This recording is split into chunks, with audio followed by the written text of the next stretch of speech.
Bismillahirrahmanirrahim. Assalamualaikum warahmatullahi wabarakatuh. Halo Mathematics Lover, welcome back again to my YouTube channel, Madas Matematik Class. Oke, sebelum lanjut ke video pembelajarannya, jangan lupa untuk klik tombol like, comment, and subscribe. Oke, Math Lovers, pada video kali ini kita akan membahas tentang psikologi pembelajaran, terutama tentang teori pembelajaran, yang tentu yakin banget deh bahwa Math Lovers ini sering banget dengar tentang teori pembelajaran ini. Nah, pada video kali ini kita akan membahas lebih mendetail tentang salah satu teori dari tokoh behavioristik, yaitu Pavlov. Jadi video kali ini akan menjelaskan tentang teori Pavlov. Oke.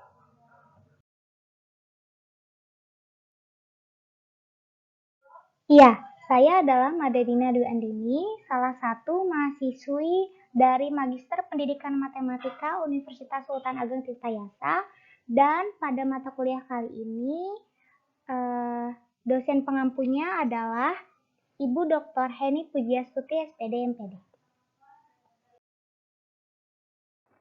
Oke, Math Lovers, kita itu di sini akan membahas tentang pengertian psikologi, pengertian pembelajaran, kemudian pengertian psikologi pembelajaran, teori-teori pembelajaran, teori behavioristik, teori Pavlov, tentunya kelebihan dan kekurangan dari teori Pavlov, dan juga bagaimana sih aplikasinya teori Pavlov ini di dalam kehidupan kita sehari-hari in our daily life.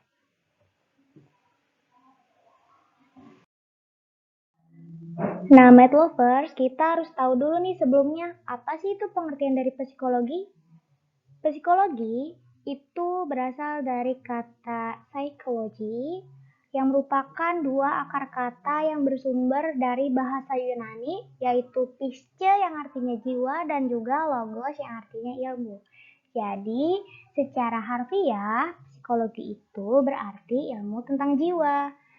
Nah, psikologi bagi Aristoteles dalam Busari 2020 mengatakan bahwa psikologi itu adalah ilmu yang mempelajari gejala-gejala kehidupan dan jiwa yang merupakan unsur dari suatu kehidupan. Jadi, Math Lovers, dari pengertian-pengertian sebelumnya kita bisa mengetahui apa sih itu psikologi. Nah, psikologi itu artinya adalah ilmu pengetahuan yang mempelajari semua tingkah laku dan perbuatan individu, di mana individu tersebut tidak akan pernah bisa lepas dari lingkungannya. Selanjutnya, kita juga harus mengetahui apa sih itu pembelajaran. Math Lovers, pembelajaran menurut Kamus Besar Bahasa Indonesia itu adalah merupakan suatu proses yang dilakukan oleh seseorang secara bertahap dari tidak bisa menjadi bisa untuk melakukan sesuatu, yang darinya can do something become can do many things like that. Jadi pembelajaran itu merupakan salah satu upaya yang dilakukan secara sadar dan bertahap oleh pendidik untuk menyampaikan ilmu pengetahuan, serta mengorganisasi dan menciptakan sistem lingkungan dengan berbagai metode sehingga siswa dapat melakukan kegiatan belajar secara efektif dan tentunya mendapatkan hasil yang optimal. Kita udah tahu tuh artinya psikologi dan juga pembelajaran. Jadi, Math Lovers, psikologi pembelajaran merupakan salah satu penopang pembelajaran di kelas. Jadi kalau di tanaman itu ibarat akarnya, bahwa psikologi pembelajaran ini yang menopang. Jadi psikologi pembelajaran itu merupakan unsur yang bisa menjamin gitu ya, karena ini merupakan penopang. Jadi kalau penopang itu bagus, maka nanti juga belajarnya juga hasilnya juga akan optimal seperti itu, karena kan psikologi itu menyadarkan kita ya bahwasannya perkembangan yang dilalui oleh setiap individu itu berbeda-beda. Nah, jadi psikologi pembelajaran itu ibarat akar.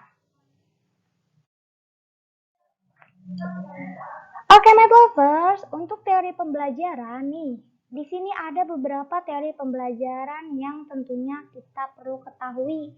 bersama-sama. Yang pertama itu ada behaviorisme, yang kedua ada kognitivisme, dan juga ada konstruktivisme. Oke, Math Lovers, karena kita itu akan membahas salah satu tokoh dari teori behavioristik, maka kita itu lebih mendetail untuk membahas teori behavioristiknya dulu aja ya. Nah, jadi dari katanya aja behavioristik, behavior berarti itu merupakan apa ya, diambil dari kata kebiasaan. Nah, jadi behavioristik ini sangat menekankan kepada stimulus dan respon. Jadi di mana ada stimulus, maka di situ akan ada respon. Jadi yang dikasih stimulusnya itu seperti apa, maka responnya akan seperti ini. Seperti itulah, kurang lebih seperti itu.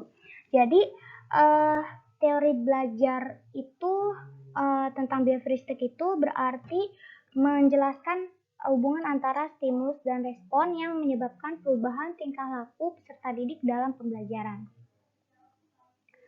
Nah, tokoh-tokohnya nih, Math Lovers, yang ada di behavioristik itu ada Thorndike, Watson, Skinner, dan juga ada Ivan Pavlov.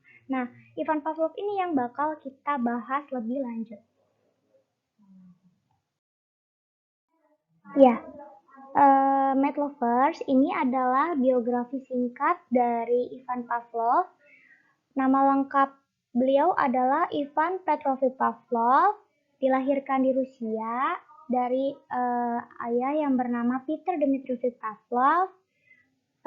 Pavlov ini, Math Lovers, bukan merupakan sarjana psikologi dan gak mau juga disebut sebagai ahli psikologi.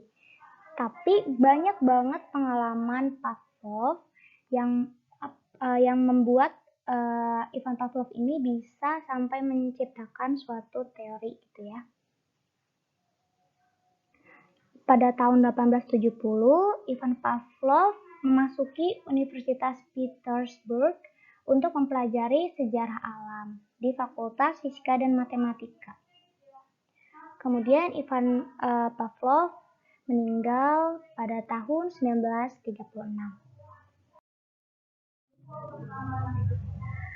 Oke, Math Lovers, teori yang Ivan Pavlov utarakan adalah mengenai classical conditioning.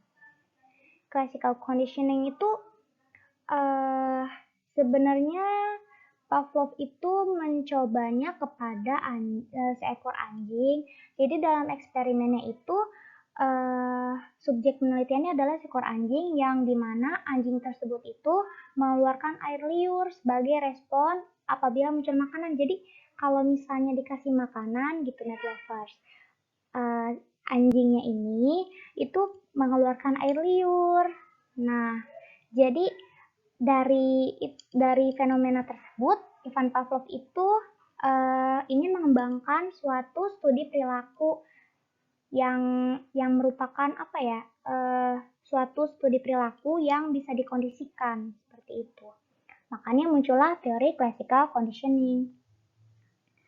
Jadi melalui paradigma conditioning klasiknya, Pavlov itu memperlihatkan bahwa anjingnya ini sekarang dilatih nih untuk mengeluarkan air liur bukan terhadap rangsang misalnya dikasih makanan, tapi karena rangsang bunyi. Jadi dibiasakan kalau misalnya ada bunyi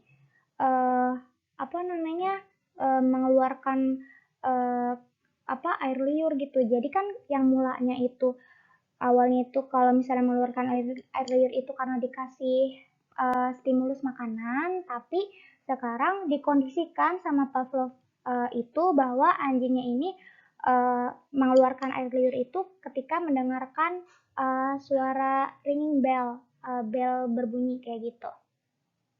Nah, jadi di sini terlihat bahwa ternyata bisa nih rangsang makanannya itu maksudnya anjing ini mengeluarkan air liur ini enggak karena rangsangan makanan, tapi karena ada rangsangan bunyi.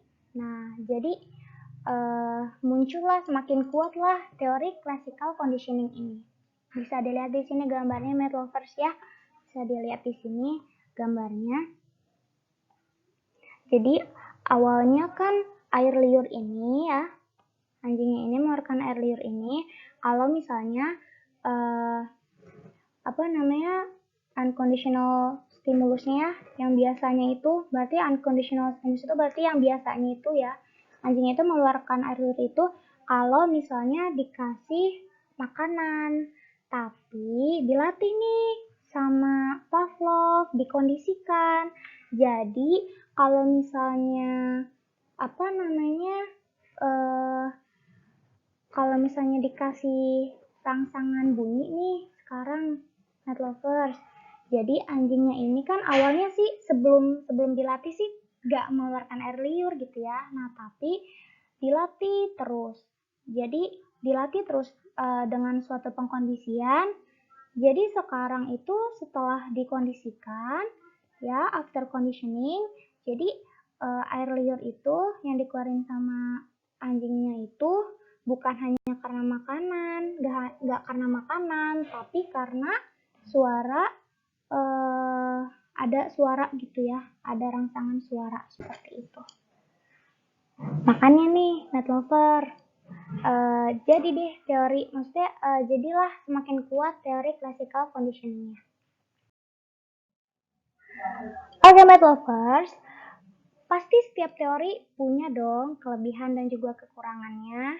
Nah, Night Lover yang perlu kalian catat sebagai kelebihan dari teori Pavlov ini adalah sangat membantu ya, sangat membantu pendidik, sangat membantu untuk mengendalikan peserta didiknya, karena terkadang kan peserta didik itu mereka tuh nggak sadar bahwa mereka itu sedang dilatih, dikondisikan terhadap sesuatu untuk mencapai hasil tertentu seperti itu. Jadi intinya memudahkan guru gitu ya untuk mendidik siswa.